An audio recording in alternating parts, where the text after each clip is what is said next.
जंगे खैबर जंगे खंदक मुसलमान के द्वारा जीतने के बाद यहूदियों के कई कबीले मुसलमानों के खिलाफ हो गए थे, खासकर खैबर के यहूदी, जिन्होंने मदीना के खिलाफ साजिशों में हिस्सेदारी की थी। मदीना की सलामती के लिए जरूरी था कि अब इन दुश्मनों को रोका जाए और खैबर के किलों पर कब्जा किया जाए, क्योंकि खंदक की लड़ाई भी इन्हीं यहूदियों ने करवाई थी। लेकिन सुलह हुदैबिया से पहले इन पर हमला करना इम्पॉसिबल था, क्योंकि अगर मुसलमान इन पर हमला करने का सोचते तो मक्का वाले मुसलमान पर हमला कर सकते हैं। इसलिए हुदैबिया की एग्रीमेंट के बाद मक्का वालों से 10 साल तक कोई लड़ाई नहीं होनी थी, तो यहूदियों से जान छुड़ाने का यह बेस्ट टाइम था। और यहूदियों का हेडक्वार्टर था खैबर। खैबर मदीना से लगभग 150 किलोमीटर उत्तर की ओर एक बड़ा शहर था, जो यहूदियों के लिए एक मजबूत गढ़ था। और खैबर का किला पूरे अरब में सबसे ताकतवर किलों में से एक था। यहाँ कई बड़े बड़े किले थे जिनमें यहूदी कबीले रहते थे। खैबर की जमीनें बहुत उपजाऊ थीं। यहाँ खाने पीने का सामान भरपूर था, जिनको पूरे अरब में एक्सपोर्ट कर दिया जाता, और उससे जितना पैसा बनता था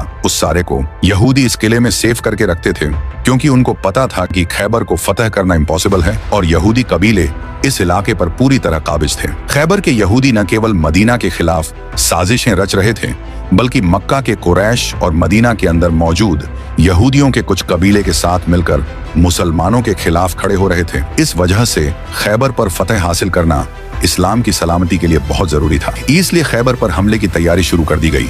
लेकिन मदीना के मुनाफिकों ने पहले खैबर वालों को बता दिया कि भाई सिर्फ 1500 लोगों की फौज तुम्हारे तरफ आ रही है और तुम लोग तो वैसे भी बहुत ज्यादा हो, आराम से इनको हरा देना। यहूदियों ने भी इस खबर को बहुत ही लाइकली लिया। 7 हिजरी में रसूल अल्लाह सल्लल्लाहु ताला अलैहि वसल्लम ने खैबर पर चढ़ाई करने का फैसला किया। ये एक ऐसा फैसला था जिसने मदीना में साहस और ईमान का माहौल पैदा कर दिया। इस अभियान में 1500 मुसलमान शामिल हुए, जिनमें 200 घुड़सवार भी थे। रसूल अल्लाह सल्लल्लाहु ताला अलैहि वसल्लम ने अपने सहाबा के साथ खैबर की तरफ रुख किया। इस अभियान में शामिल मुसलमानों में हजरत अली, हजरत अब्बू बकर, हजरत उमर और हजरत जुबैर रजी अल्लाह ताला अन्हो जैसे साहसी योद्धा थे। खैबर के किले में कुल 8 मुख्य किले थे, जिनमें सबसे बड़े किले थे कमोजस का किला, नाम का किला, सुब का किला, जुबैर का किला, नातात का किला। ये सारे किले खैबर की सलामती के लिए बहुत महत्वपूर्ण थे। यहूदी इन किलों में मजबूती से जमे हुए थे और उन्हें यकीन था कि मुसलमान इन किलों को फतह नहीं कर पाएंगे। मुसलमानों ने सबसे पहले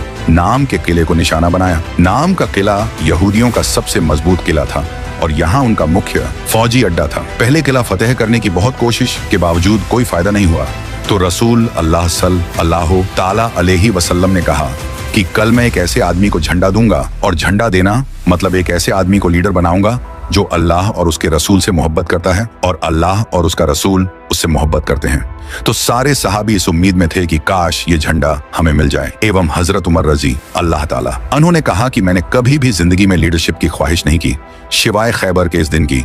रसूल अल्लाह सल्लल्लाहु ताला अलैहि वसल्लम ने सारे बड़े उम्र के सहाबा को छोड़कर झंडा सिर्फ एयर ओल्ड अली बिन अली तालिब के हाथ में दिया। तो हजरत अली ने खुश होकर कहा कि मैं आखिरी दम तक इसे लड़ूंगा। लेकिन हुजूर ने कहा पहले उनको इस्लाम की दावत दो। अगर एक शख्स भी तुम्हारी वजह से इस्लाम कबूल किया तो ये हमारे सारे ऊंट से बेहतर होगा। तो हजरत अली रजी अल्लाह ताला अन्हो फौज लेकर गए और पहले किले पर हमला किया। इस किले का जो मुखिया था उसका नाम था मरहब, और ये मरहब पूरे अरब में अपनी ताकत की वजह से मशहूर था। मतलब इससे लड़ने का कोई सोच भी नहीं सकता।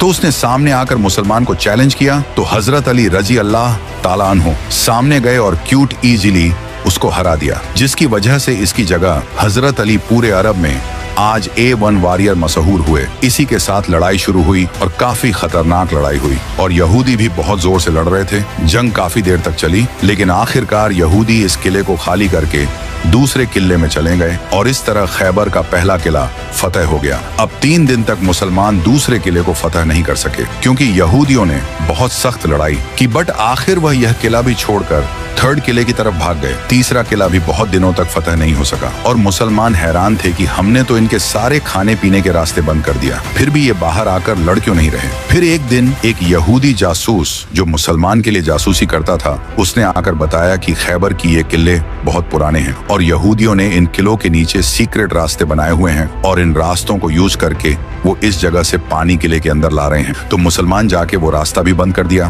और कुछ ही दिनों बाद यहूदी किले से बाहर निकल गए और मुसलमान से लड़ने लगे। और जो भी सहाबा से आकर सामने से लड़ता है तो उनके साथ क्या होता है। 3 किले फतह करने के बाद चौथा किला भी मुसलमान इसी तरह आसानी से फतह कर लिया और यहूदी चौथे किले को भी छोड़कर 5वें और आखिरी किले की तरफ चले गए। 5वां किला फतह करना इम्पॉसिबल था क्योंकि यह एक पहाड़ के ऊपर बना हुआ था और जो इस किले के पास जाता यहूदी उसको तीर से मार मार के भाग देते। इसीलिए यहूदियों ने अपने औरतें और बच्चों को भी इसी किले में रखा था और यहूदियों का सारा माल, गोल्ड, सिल्वर, एवरीथिंग सब कुछ इसी किले में पड़ा हुआ था। और हिस्ट्री ने हमें एक चीज सिखाई है, वो ये है कि सबसे ज्यादा पैसा हमेशा यहूदियों के पास पड़ा होता है। मुसलमान ने बहुत कोशिश की इस किले को फतह करने की, बट इम्पॉसिबल यहाँ पे। और कोई रास्ता जब नहीं था तो रसूल अल्लाह सल्लल्लाहु ताला अलैहि वसल्लम ने टेक्नोलॉजी का फूल यूज करते हुए रैम्स और कैटापुल्ट्स को सामने किया और यहूदियों पर बमबारी शुरू कर दी और इस किले की दीवारों को तोड़ने लगे।